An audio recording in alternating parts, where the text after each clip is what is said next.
السلام علیکم ورحمۃ اللہ وبرکاتہ۔ مدینہ آن لائن قرآن اکیڈمی کے پیج کی طرف سے صدقہ فطر کی فضیلت بیان کی جا رہی ہے۔ حدیث شریف میں ہے کہ صدقہ فطر روزہ دار کو لغو اور بیہودہ باتوں سے پاک کرتا ہے اور محتاجوں کی خوراک ہے، یعنی کہ صدقہ فطر ادا کرنے میں دو فائدے ہیں۔ ایک یہ کہ روزہ دار سے روزے کی حالت میں جو لغو اور بیہودہ باتیں سرزد ہوتی ہیں، جن سے کوئی دینی یا دنیاوی نفع نہیں ہوتا، یعنی اکثر لوگ بیہودہ بکنے کی عادت ہوتی ہے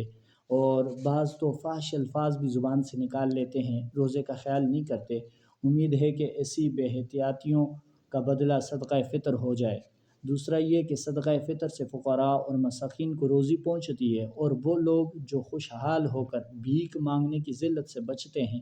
اور عید کا دن اطمینان سے گزارتے ہیں۔ چنانچہ ایک بار حضرت صلی اللہ علیہ وسلم نے خطبہ ارشاد فرمایا۔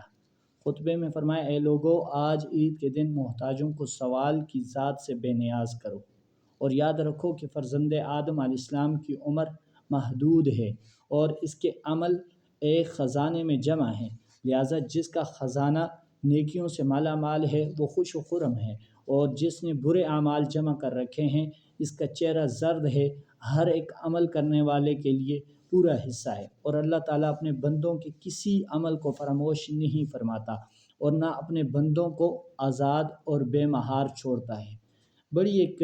فضیلت کی بات یہ ہے کہ انسان کو چاہیے کہ جب صدقہ فطر ادا کرے گا تو اس سے ایک تو یہ ہے کہ جو اس کے روزے میں کوئی کمی کوتاہی ہوئی ہیں تو رب کریم ان کو معاف فرما دے گا، اور اس کے روزے جو ہیں وہ مقبولیت کے درجے کو پہنچ جائیں گے۔ اور دوسرا یہ کہ اس کی وجہ سے غریبوں، مسکینوں، یتیموں اور بیواؤں کو ایک سہارا مل جاتا ہے۔ یاد رکھیے، خوشی کا دن ہوتا ہے عید، اور اگر عید کے دن میں ہم لوگ ان لوگوں کو بھول جاتے ہیں تو اگر کوئی ایک غریب نادار جس کی